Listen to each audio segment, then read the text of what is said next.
বুজুর্গদের আকিদা, বুজুর্গদের আকিদা, বুজুর্গদের আকিদা, বুজুর্গদের আকিদা।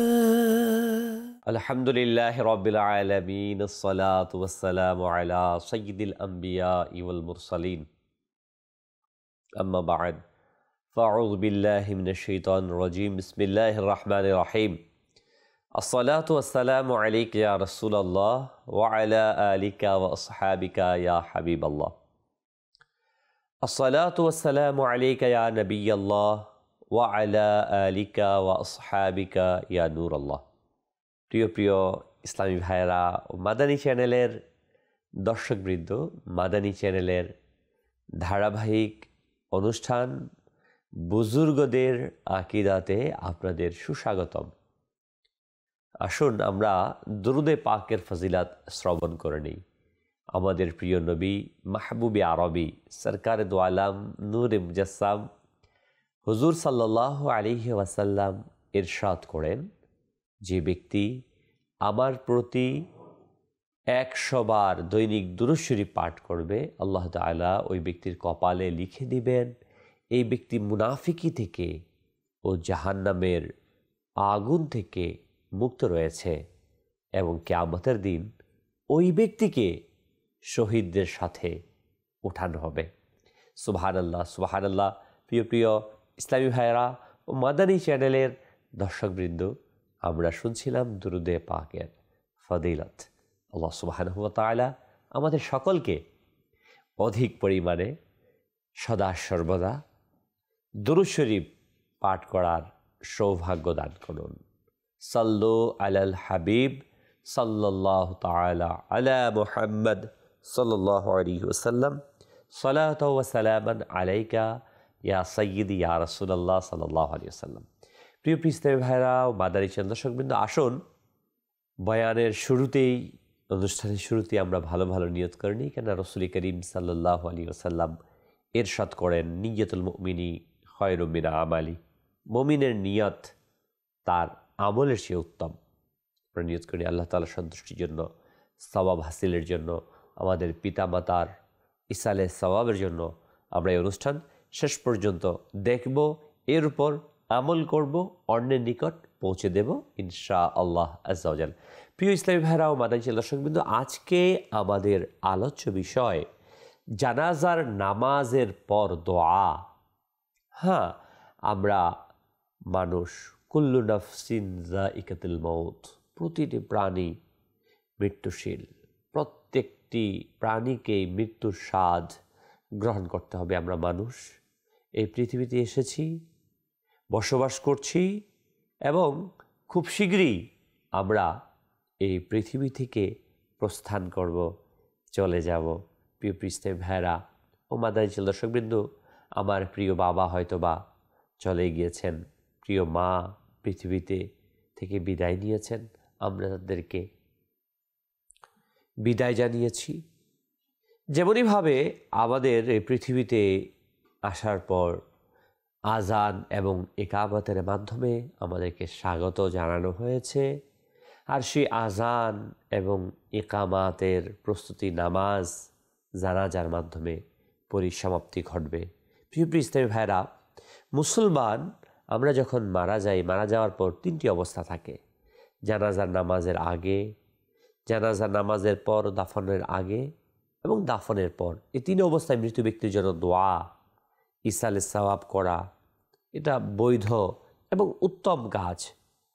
মৃত ব্যক্তির গোসলের আগে অবশ্য পাশে বসে কেউ যদি কোরআন পড়তে চায়, তাহলে লাশকে ঢেকে রাখবেন, কেননা তখন তা নাপাক। হ্যাঁ, গোসলের পর যে কোনো অবস্থায় কোরআন পাক তেলাওয়াত ইত্যাদি দুরুদ তাসবিহ পাঠ করা যায়। প্রিয় ইসলামী ভাইরা ও মাদানী চ্যানেল দর্শকবৃন্দ, জানাজার নামাজের পর দোয়া প্রসঙ্গে আমাদের আজকের এই কথা। নিঃসন্দেহে সকলেই আমরা একমত যে মৃত্যুর পর, কবর দেওয়ার পর দোয়া করা, পাশাপাশি জানাজার নামাজের পরও দোয়া করা যাবে। আসুন এ প্রসঙ্গে আমরা রসুল করিম রউফুর রহিম সাল্লাল্লাহু আলাইহি ওয়াসাল্লামা এর হাদিসে কারিমা শ্রবণ করি। যেমনইভাবে মিশকাত শরীফের সালাতুল জানাজা অধ্যায় 2 পরিচ্ছেদে বর্ণিত আছে, আন আবি হুরায়রা রাদিয়াল্লাহু তাআলা আন قال سمعت رسول الله صلى الله عليه وسلم يقول إذا صليتم على الميت فأخلصوا له الدعاء। যখন তোমরা মৃত ব্যক্তির জানাজা পড়ে ফেলো তখন তার জন্য আন্তরিকভাবে প্রার্থনা করবে। এই হাদিসটি সুনানে আবি দাউদ 3 নম্বর ভলিউম 210 পৃষ্ঠায় হাদিস নাম্বার 3199 এবং সুনানে ইবনে মাজাহ শরীফের 1497 নম্বর হাদিস এবং তিরমিজি শরীফের মধ্যেও এই হাদিসটি রয়েছে। প্রিয় ইসলামী ভাইরা ও মাদানী চ্যানেলের দর্শকবৃন্দ, হাদিসে কারিমার মধ্যে রসুল করিম সাল্লাল্লাহু আলাইহি ওয়াসাল্লাম ফাআখলিসু ফা দ্বারা বোঝা যায় যে নামাজের পর যেন অনতিবিলম্বে দোয়া করা হয়। যারা নামাজের মধ্যে দোয়া করো এটার অর্থ জ্ঞাপন করে। আরবি ব্যাকরণ অনুযায়ী সল্লাইতুম হচ্ছে শর্ত এবং ফাআখলিসু এর জাযা। শর্ত ও জাযার মধ্যে প্রভেদ থাকার প্রয়োজন, একটা অন্যটার অন্তর্ভুক্ত নয়। আর সল্লাইতুম হলো অতীতকাল, যেটা পাস্ট হয়ে গিয়েছে, অতীতকাল জ্ঞাপন ক্রিয়া।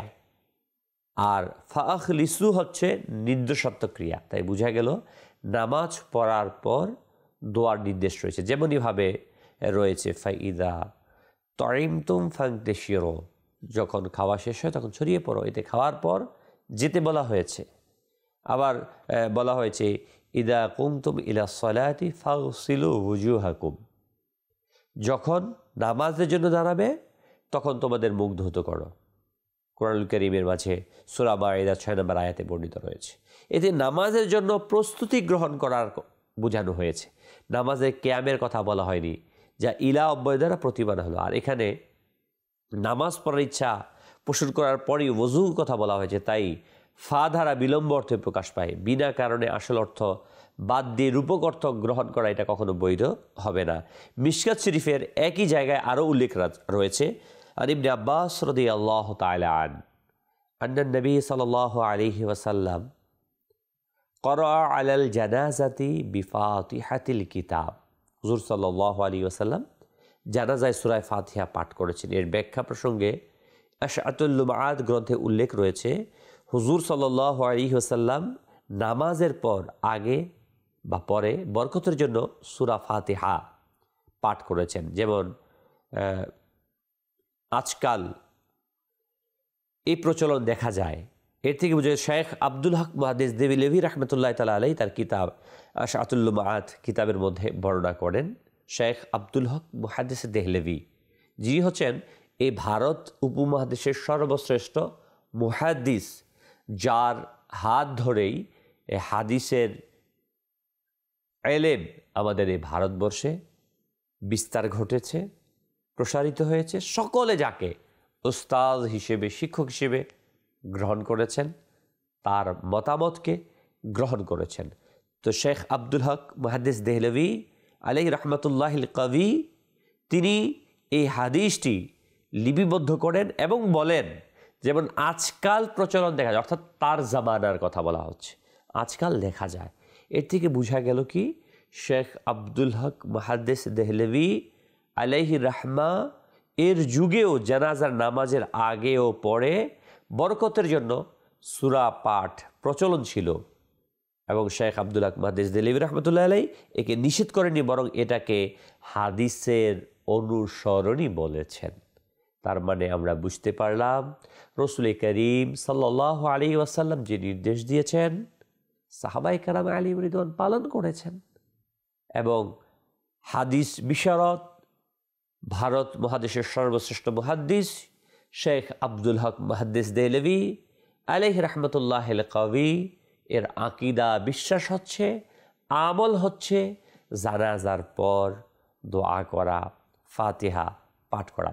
প্রসিদ্ধ ফাতহুল কাদির গ্রন্থের কিতাবুল জানায়েজ এর জানাজার নামাজ পরিচ্ছেদে বর্ণিত আছে, রসুল করিম রউফুর রহিম সাল্লাল্লাহু আলাইহি ওয়াসাল্লাম মিম্বারের উপর দাঁড়িয়ে মোতার যুদ্ধের সংবাদ দিচ্ছিলেন। এর মধ্যে হযরতে জাফর ইবনে আবি তালিব রাদিয়াল্লাহু তাআলার শাহাদাতের খবরও দিলেন। অতঃপর তার জানাজার নামাজ পড়লেন এবং তার জন্য দোয়া করলেন এবং লোকদেরকে বললেন, তোমরাও তার মাগফিরাতের জন্য দোয়া করো। এই হাদিসটি আল্লামা ইমাম কামালউদ্দিন ইবনে হুমাম ফাতহুল কাদির কিতাবুজ জানায়েজ এর মধ্যে রয়েছে এবং আল্লামা বদরুদ্দিন আইদি উমদাদুল কারি এবং আল্লামা ওয়াকিদি আলাইহি রাহমা কিতাবুল মাগাজি এর মধ্যে বর্ণনা করেছেন। প্রিয় ইসলামী ভাইরা, সুবহানাল্লাহ, উল্লেখিত ইবারত দাআ শব্দের আগে ব্যবহৃত ওয়াব দ্বারা বোঝা যায় যে এ দোয়া নামাজের পরেই করা হয়েছিল। বিখ্যাত সিরাতবিদ ইমাম শিহাবুদ্দিন কাস্তালানি আলাইহি রাহমা, যার ওফাত হচ্ছে 923 হিজরি, তার বিখ্যাত সিরাত গ্রন্থ মাওয়াহিবে লাদুনিয়া এর মধ্যে এভাবে বর্ণনা রয়েছে যে রসুল করিম সাল্লাল্লাহু আলাইহি ওয়াসাল্লাম মিম্বার শরীফে আরোহণ করলেন। অতঃপর আল্লাহ তাআলা মুতার যুদ্ধের চিত্র তার মাহবুব সাল্লাল্লাহু আলাইহি ওয়াসাল্লাম এর নিকট প্রকাশ করলেন।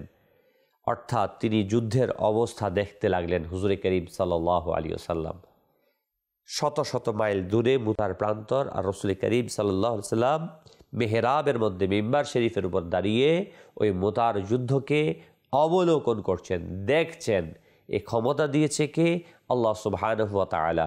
রসুল করিম সাল্লাল্লাহু আলাইহি ওয়াসাল্লাম আর হাদিসে ইরশাদ করেছেন যে আমি সামনে যেভাবে দেখি পিছনে তেমনটি দেখি। হ্যাঁ প্রিয় ভাইরা, অতঃপর বলেন রসুল করিম সাল্লাল্লাহু আলাইহি ওয়াসাল্লাম অবস্থা দেখতে লাগলেন। অতঃপর বললেন, এখন যায়েদ বিন হারেসা রাদিয়াল্লাহু তাআলা আনহু শহীদ হয়েছেন। অতঃপর রসুল সাল্লাল্লাহু আলাইহি ওয়াসাল্লাম সহ আমরা তার জানাজার নামাজ পড়লাম। তারপর হুজুর সাল্লাল্লাহু আলাইহি ওয়াসাল্লাম বললেন, তোমরা তার জন্য দোয়া ইস্তিগফার করো। তারপর বললেন, এখন জাফর বিন আবি তালিব রাদিয়াল্লাহু তাআলা আনহু ঝান্ডা হাতে নিয়েছেন এবং তিনিও শহীদ হয়ে গেছেন। অথবা রাসূল সাল্লাল্লাহু আলাইহি সাল্লাম সহ আমরা তার জানাজার নামাজ পড়লাম। অতঃপর বললেন, তোমরা তোমার ভাই জাফরের জন্য আল্লাহর নিকট দোয়া ইস্তিগফার করো। তারপর বলেন, এখন হযরতে আব্দুল্লাহ ইবনে রাওয়াহা ঝান্ডা হাতে নিয়েছেন এবং তিনিও শহীদ হয়ে গেছেন। অতঃপর রাসূল সাল্লাল্লাহু আলাইহি ওয়াসাল্লাম সহ আমরা তার জানাজার নামাজ পড়লাম।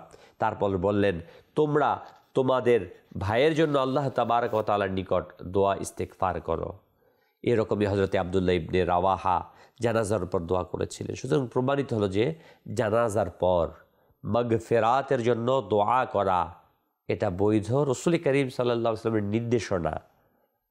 কানজুল উম্মাল নামক কিতাবের যে অধ্যায় শীর্ষক অধ্যায় রয়েছে, যে এছাড়া ইমাম আহমদ ইবনে হাম্বল ও ইমাম কাসিম নিশাপুরি তাদের হাদিস গ্রন্থে বর্ণনা করেন যে তাবি হযরতে ইব্রাহিম হাজরি রাহমাতুল্লাহ তাআলা আলাইহি বলেন, আমি হযরতে আব্দুল্লাহ বিন আওফা রাদিয়াল্লাহু তাআলা আনহু, যিনি বায়াতে রিদওয়ানে উপস্থিত ছিলেন, তার কন্যার ওফাত হলে তিনি তার মেয়ের কফিনের পিছনে একটি খচ্চরের উপর আরোহণ করে যাচ্ছিলেন। তখন মহিলারা কান্নাকাটি করছিল। তিনি তাদেরকে বললেন, তোমরা মরসিয়া করো না, বিলাপ করো না।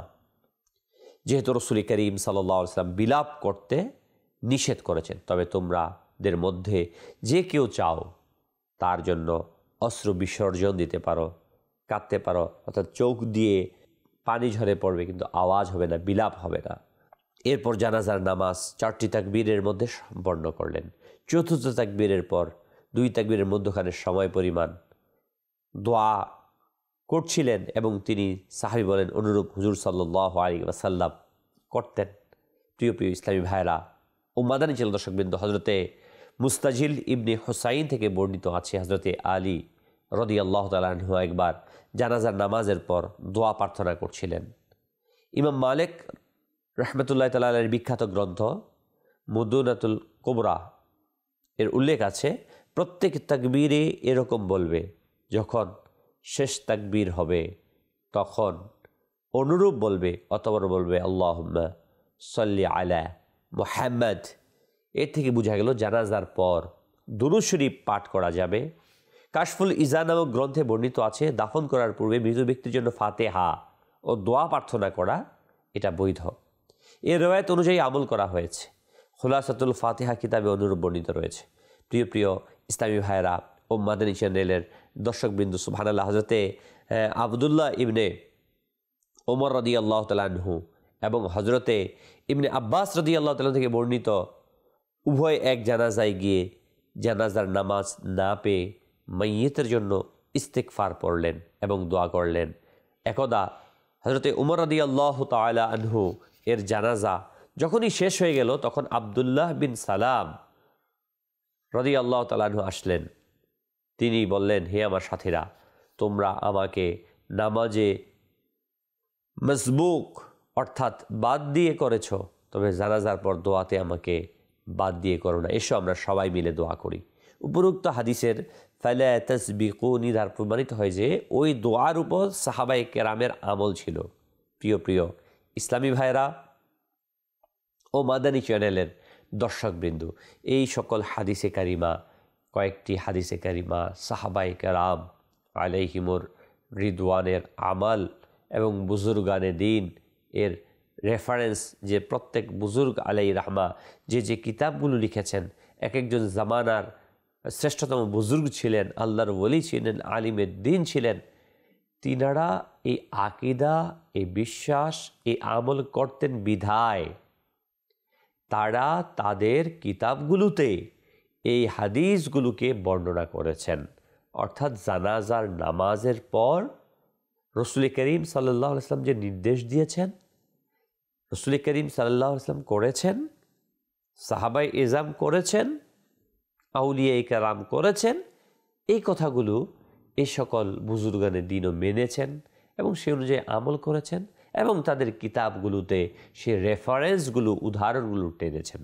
প্রিয় ইসলাম বেহারা ও মাদানী চ্যানেলের দর্শকবৃন্দ, মাওলানা ফতেহ মোহাম্মদ সাহেব বুরহানপুরি তার রচিত মিফতাহুল সালাত গ্রন্থের 112 পৃষ্ঠায় উল্লেখ করেন, যখন জানাজার নামাজ শেষ হবে তখন এটা মুস্তাহাব যে ইমাম বা অন্য কোনো নেককার ব্যক্তি সূরা বাকারার প্রথম রুকু মুফলিহুন পর্যন্ত মাইয়িতের শিয়রে এবং শেষ আয়াত আমানা রসুল মৃত ব্যক্তির বাম পাশে পাঠ করবে, কেননা এরকম হাদিস শরীফে বর্ণিত আছে।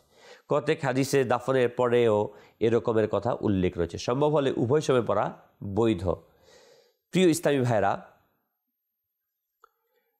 জাদুল আখিরাত গ্রন্থের নাহারুল ফায়েক শরহে কনজুদ দাকায়েক ও বাহারে জোখার থেকে উদ্ধৃত করেন যে সালাম ফিরানোর পর এ দোয়া পড়বে, অর্থাৎ হে আল্লাহ, আমাদেরকে এর সওয়াব থেকে বঞ্চিত করো না এবং এরপরে আমাদেরকে ফিতনা ফেসাদে ফেলো না, আমাদেরকেও ও তাকে ক্ষমা করে দাও। সুবহানাল্লাহ, সুবহানাল্লাহ। তাহতাবি শরীফে বর্ণিত আছে, যখনই ইমাম আবু হানিফা রহমতুল্লাহ তাআলা ইন্তিকাল ফরমান তখন দাফনের আগে তার জন্য 70,000 বার কোরআন খতম করা হয়েছে। কাশফুল গুম্মা, ফতোয়ায়ে আলমগিরি, ফতোয়ায়ে শামি, দাফন অধ্যায় উল্লেখ আছে যে দাফনের আগের চেয়ে পরের শোক প্রকাশ করাটা এটা উত্তম। একই জায়গায় শামি ও আলমগিরিতে উল্লেখ আছে। এটা যেহেতু এই জন্য যে ওর পরিবার পরিজনের মন যাতে খুশি বেশি রকম, যাতে করে পরিবার পরিজনের মন যাতে খুব বেশি ভেঙে না পড়ে, অন্যথায় দাফনের আগে শোক প্রকাশ করা যেতে পারে। হোসনে জাহিরা কিতাবের মধ্যে বর্ণিত রয়েছে দাফনের আগে থেকে পরের সময় বেদনা জ্ঞাপন করাটা উত্তম। প্রিয় ইসলামী ভাইরা, এমনইভাবে ইমাম আজম আবু হানিফা আলাইহি রাহমা এর বক্তব্য হচ্ছে দাফনের পূর্বে শোক প্রকাশ করা সুন্নত, পরে নয়। তারই সাথে সাথে ইমাম সুফিয়ান সৌরি আলাইহি রাহমা এর সাথে সাথে ইমাম শাফি, ইমাম আহমদ আলাইহি রাহমা বলেছেন যে নিশ্চয়ই দাফনের পূর্বেই পেরেশানি বেশি থাকে, ফলে সে সময় মৃত ব্যক্তির জন্য শোক প্রকাশ করবেন, দোয়া করবে। উপরোক্ত ভাষা থেকে প্রমাণিত হলো যে এই সকল আইম্মায়ে কেরাম, ইমাম শাফিঈ, ইমাম মালিক রাহমাতুল্লাহি তাআলা আলাইহি আজমাইন, ওনাদের যে দাফনের আগে, নামাজের আগে বা পরে হোক শোক প্রকাশ করা এটা বৈধ, তাদের জন্য দোয়া করা এটা সুন্নত। আর সমবেদনা মৃত ব্যক্তি ও তার উত্তরাধিকারের জন্য যথাক্রমে সওয়াব ও ধৈর্যের জন্যই দোয়া করা হয়। আমরা যখন দোয়া করি এটা পরিবার পরিজনের যারা সদস্য আছে তাদের সমবেদনা জ্ঞাপনের একটি মাধ্যম রয়েছে। প্রিয় প্রিয় ইসলামী ভাইয়েরা ও মাদানী চ্যানেল দর্শকবৃন্দু, সুবহানাল্লাহ। মিশকাত শরীফের বর্ণিত রয়েছে, হযরতে আবু উমামা বাহিলি রাদিয়াল্লাহু তাআলা থেকে বর্ণিত, তিনি রাসূল করিম সাল্লাল্লাহু আলাইহি ওয়াসাল্লামকে জিজ্ঞাসা করা হলো যে কোন দোয়া তাড়াতাড়ি কবুল হয়। রাসূল করিম সাল্লাল্লাহু আলাইহি ওয়াসাল্লাম বলেন, রাতের শেষ ভাগে প্রত্যেক ফরজ নামাজের পর দোয়া কবুল হয়। ইসলামেরা জানাজার নামাজও ফরজ, তাই এরপর দোয়া কেন করা যাবে না? অধিকন্তু যে কোনো সময়ে দোয়া প্রার্থনা করার অনুমতি দেওয়া রয়েছে এবং অনেক গুরুত্বপূর্ণ রয়েছে এটা, যে দোয়া করার ক্ষেত্রে আর দোয়া ও মুখল ইবাদ বলা হয়েছে, দোয়া হচ্ছে ইবাদতের মগজ। এবং রাসূল করিম সাল্লাল্লাহু আলাইহি ওয়াসাল্লাম থেকে অসংখ্য হাদিস রয়েছে যে রাসূল করিম সাল্লাল্লাহু আলাইহি ওয়াসাল্লাম ফরজ আদায়ের পর দোয়া করেছেন। ফরজ আদায়ের পর দোয়া করা এটা উত্তম একটি কাজ, উত্তম একটি ইবাদত। স্বয়ং দোয়া যে রয়েছে, এ দোয়াটাও একটি ইবাদত। যে কথা বলছিলাম যে ফরজের পর দোয়া করা এবং দোয়া কবুলিয়তের একটি সময়, ফরজ আদায়ের পর দোয়া করা। জানাজার নামাজ এটা ফরজে কিফায়া, অর্থাৎ কেউ ফরজটা আদায় করে দিলে সকলে ফরজ আদায় হয়ে যাবে, সেটাকে বলা হয় ফরজে কিফায়া। তো যেহেতু ফরজ এই নামাজটা, তো ফরজের পর এটা দোয়া কবুলিয়তের একটি সময়। প্রিয় ইসলামী ভাইরা ও মাদানী চ্যানেল দর্শকবৃন্দু, এটা কেমন একটি বিষয় যে আমার বাবা পৃথিবী থেকে বিদায় নিচ্ছে, আমি দোয়া করতে পারবো না বা দোয়া করবো না। দোয়া করার জন্য তো কোনো সময় লিমিট নেই, নির্ধারিত সময় নেই, আনলিমিট। যখন রাসূল করিম সাল্লাল্লাহু আলাইহি ওয়াসাল্লাম বিভিন্ন সময় বিভিন্ন নামাজের পর বিভিন্ন ক্ষেত্রে কখনো একা কখনো একত্রিত হয়ে সাহাবায়ে কেরামদেরকে নিয়ে সম্মিলিতভাবে হাত উঠিয়ে হাত ছেড়ে বিভিন্নভাবে দোয়া করেছেন। তো আমরা কেন দোয়া থেকে বঞ্চিত থাকব? যে আল্লাহ সুবহানাহু ওয়া তাআলা আমাদেরকে সৃষ্টি করেছেন, আমরা তার কাছে চাইব না, কার কাছে চাইব? বলুন তো প্রিয় ভাই, যে আমার বাবাকে আমি বিদায় জানাচ্ছি, সর্বশেষ জানাজা নামাজ পড়ে দোয়া করলাম, সেখানে কেমন আবেগ থাকে, হৃদয়ের আকুতি হাদিসে পাকে আসছে, যখন কোনো সন্তান তার পিতা মাতার জন্য চোখের পানিকে ছেড়ে দেয়, কেঁদে কেঁদে দোয়া করে, আল্লাহ সুবহানাহু ওয়া তাআলা ওই দোয়াকে, ওই চোখের পানির ওসিলায় তার জীবনের গুনাহকে মাফ করে দেন, পিতামাতাকে ক্ষমা করে দেন। আমরা কেন এই সুযোগ থেকে কেন আমার পিতামাতাকে বঞ্চিত করব? কখনোই না। প্রিয় ইসলামী ভাইরা, হাদিসে পাকের মধ্যে আসছে, হযরতে নুমান ইবনে বশীর রাদিয়াল্লাহু তাআলা আনহু নবী করিম সাল্লাল্লাহু আলাইহি ওয়াসাল্লাম থেকে বর্ণনা করেন, নবী সাল্লাল্লাহু আলাইহি ওয়াসাল্লাম ক্বালা আদ-দুআউ হুয়াল ইবাদা, অর্থাৎ দোয়া হচ্ছে একটি ইবাদত। নবী করিম সাল্লাল্লাহু আলাইহি ওয়াসাল্লাম অন্য এক জায়গার মধ্যে ইরশাদ করেন, আনাস বিন মালিক আনি নবী সাল্লাল্লাহু আলাইহি ওয়াসাল্লাম ক্বালা আদ-দুআউ মুখুল ইবাদা। হযরত আনাস ইবনে মালিক রাদিয়াল্লাহু তাআলা আনহু বলেন, রাসূল করিম সাল্লাল্লাহু আলাইহি ওয়াসাল্লাম ইরশাদ করেছেন, সকল ইবাদতের মগজ হচ্ছে দোয়া। সুবহানাল্লাহ, সুবহানাল্লাহ। প্রিয় ইসলামী ভাইরা, রাসূল করিম সাল্লাল্লাহু আলাইহি ওয়াসাল্লাম দোয়ার ব্যাপারে বারবার তাগিদ দিয়েছেন। হ্যাঁ, ইমাম বুখারী রাহমাতুল্লাহি তাআলা আলাইহি তিনি সংকলন করেন যে হযরত আবু হুরায়রা রাদিয়াল্লাহু তাআলা বলেন, রাসূল করিম সাল্লাল্লাহু আলাইহি ওয়াসাল্লাম ইরশাদ করেছে, আল্লাহ তাআলার কাছে দোয়ার চেয়ে অধিক সম্মানী কিছুই নেই। সুবহানাল্লাহ। প্রিয় ইসলামী ভাইরা, সবচেয়ে সম্মানিত এই হাদিস থেকে বোঝা যায় যে আল্লাহর কাছে সবচেয়ে সম্মানিত বিষয় হলো আল্লাহর কাছে দোয়া করা। তাই আমাদের বেশি বেশি বেশি বেশি দোয়া চাই। এছাড়াও আরও সর্ব অবস্থায় আমাদের দোয়া করা চাই। দোয়া থেকে আমাদের মুখকে ফিরিয়ে নেওয়া কখনোই ঠিক না। প্রিয় ভাই, আমরা তো অসহায়, আমরা তো, আমাদের কোনোই অস্তিত্ব নেই। সর্বশক্তিমান আল্লাহ তাবারক ওয়া তাআলা, তার কাছে দোয়া চাইব না তো কার কাছে চাইব? তার কাছে ফরিয়াদ করব না তো কার কাছে ফরিয়াদ করব? বলা হবে যে এটা এমন তেমন না। আসলে প্রিয় ইসলামী ভাইরা, রাসূল করিম সাল্লাল্লাহু আলাইহি ওয়াসাল্লাম যেখানে যে দোয়ার ব্যাপারে উৎসাহিত করছে, হ্যাঁ, এটা অত্যাবশ্যক এটা বলা যাবে না যে করতেই হবে, ফরজ ওয়াজিব এটা বলা যাবে না। হ্যাঁ, এটা কল্যাণকর, দোয়া করতে থাকা করতে থাকা করতে থাকা। আমার বাবা মৃত্যুবরণ করেছে দোয়া করব, জানাজার পূর্বে দোয়া করব, জানাজার পরে দোয়া করব, মাটি দেওয়ার পরে দোয়া করব, যখন মনে হবে দোয়া করব। এটা কেন? আমি কে যে আজকে আমি বাধা প্রদান করব? রসুল করিম সাল্লাল্লাহু আলাইহি ওয়াসাল্লাম হাদিসে কারিমার কোথাও কোনো হাদিসে কি এ কথা বলেছেন যে তোমরা জানাজার নামাজের পর দোয়া করিও না? নেই। শুধুই আমরা আল্লাহ তাআলার বান্দাদেরকে আল্লাহ তাআলার কাছ থেকে, ইবাদত করা থেকে, দোয়া করা থেকে, প্রার্থনা করা থেকে আমরা ফিরিয়ে রাখছি না। প্রিয় ইসলামী ভাইরা ও মাদানী চ্যানেল দর্শকবৃন্দ, আমরা যেন নিজে ইবাদত করি, আল্লাহ তাবারক ওয়া তাআলার কাছে দোয়া চাই। রসুল করিম সাল্লাল্লাহু আলাইহি সাল্লাম, সাহাবায়ে এজাম, আউলিয়ায়ে কেরাম, অসংখ্য বুজুর্গানে দিন, ইমাম বুখারী রাহমাতুল্লাহি তাআলা আলাইহি, তিরমিজি রাহমাতুল্লাহি তাআলা আলাইহি সহ যে সকল বুজুর্গানে দিন, মুহাদ্দিসিনে কেরাম এর কিতাবগুলো থেকে আমরা এই হাদিসের রেফারেন্সগুলো শুনলাম, তাদের কলগুলো শুনলাম। এ থেকে আমরা স্পষ্ট বুঝতে পারলাম বুজুর্গানে দিন এর আকীদা ছিল জানাজার নামাজের পর দোয়া করা একটা উত্তম কাজ, কল্যাণকর কাজ, মুস্তাহাব কাজ, সওয়াবের কাজ। তাহলে আমি আমার বাবাকে শেষ বিদায় দিচ্ছি, আমি আমার মাকে শেষ বিদায় দিচ্ছি, আমি আমার ভাইকে, বোনকে, আত্মীয় স্বজনকে শেষ বিদায় দিচ্ছি। ওই বিদায়ের সময় কি হৃদয়ের আকুতি দিয়ে আমার মন খুলে দোয়া করতে পারবো না? কেন পারবো না? অবশ্যই পারবো। রসুল করিম সাল্লাল্লাহু আলাইহি সাল্লাম উৎসাহিত করেছেন, সাহাবায়ে কেরামও কেউ করেছেন, তাবেঈন, তাবেঈন, আইমে মুজতাহিদিন, বুজুর্গানে দিন করেছেন। আমরাও এই কল্যাণকর কাজ থেকে দূরে যাব না, বরং কল্যাণকর কাজ করব। যারা এই কল্যাণকর কাজ থেকে আমাদেরকে বিরত রাখতে চায়, আমরা তাদের আশ্বাসা থেকে, তাদের ধোঁকা থেকে নিজেকে বাঁচাবো। কারণ শয়তান কখনো চায় না আমি কল্যাণকর কাজ করব। শয়তান এটা চাবে না আমি আল্লাহ তাআলার কাছে দোয়া করব। শয়তান এটা চাবে না আমি আল্লাহ তাআলার কাছে দোয়া চেয়ে আমার পিতা মাতাকে ক্ষমা করিয়ে নিই, আমি আমাকে ক্ষমা করাই।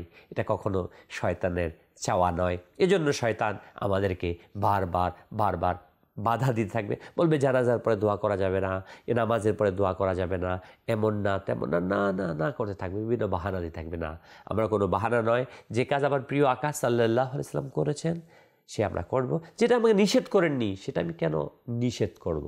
আল্লাহ সুবহানাহু ওয়া তাআলা আমাদের সবাইকে আমাদের বুজুর্গানে দিন যে পথে চলেছে ইহদিনাস সিরাতাল মুস্তাকিম পথের উপর চলার, মানার, আমল করার তৌফিক দান করুন।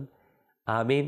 বিজাহিন নবীল আমিন সাল্লাল্লাহু তাআলা আলাইহি ওয়াসাল্লাম। দেখতে থাকুন মাদানী চ্যানেল। বুজুর্গদের আকীদা, বুজুর্গদের আকীদা, বুজুর্গদের আকীদা, বুজুর্গদের আকীদা।